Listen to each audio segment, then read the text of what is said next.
پیغمبر علیه الصلاۃ والسلام زمانه کې یو سړی راغی وی یا رسول الله مسلمان کېږم خو د یو ګناه اجازت غواړم چې د دې یو ګناه اجازت راکړي بیا مسلمان کېږم.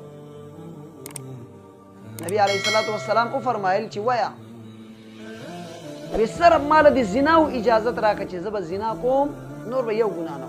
صحابه کرام د غصې نه راوچت شول. شرم درله نه راځي د پیغمبر علیه الصلاۃ والسلام مخکې څرنګه خبرې کوي او د چی شي اجازت غواړي. نبی علیه الصلاۃ والسلام الله رحمت للعالمین جوړ کړل. وی تاسو کېنئ آرام سره دومره ښکلي انداز کې پوه وکړو. وی ګوله راشه دلته نږدې کېنه راته وایه ته به دا خوښه کې دا خبره چې ستا مور سره څوک زنا وکړي. وی یا رسول الله زه یې نه خوښوم نه یې بل څوک.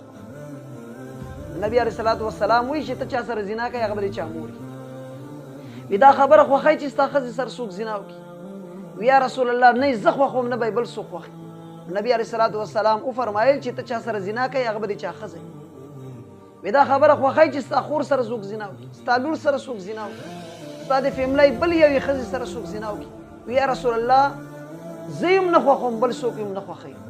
نبی علیه الصلاۃ والسلام ووایي چې هر انسان چې څه ځان دپاره خوښوي هغه بل دپاره خوښول پکار او چې څه ځان دپاره نه خوښوي هغه د بل دپاره نه خوښوي. چې څنګه د خپلې فیملی دپاره زنا نه خوښوي داسې هر انسان خپلې فیملی یو ممبر سره زنا نه خوښوي.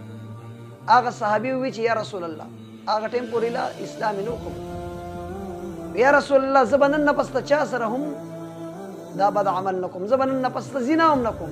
نبی علیه الصلاۃ والسلام د هغه په سر باندې خپل لاس د شفقت کېښود. الله کریم د هغه د جسم نه د خواهشاتو غلط طریقې سره چې کوم پوره کولو دپاره کوم حیوانیت الله یې ختم کړ. روایاتو کې راځي چې دا صحابي بیا داسې انسان جوړ شو چې په زندګۍ کې غیر محرمې ښځې ته ونه کتل. سبحان الله. دا صحابي په خپله فرمایي چې د الله د رسول د لاس دومره برکت و چې ما ته به خپل د کور واله نه کوروالي دپاره ډېر کم حاجت راغی.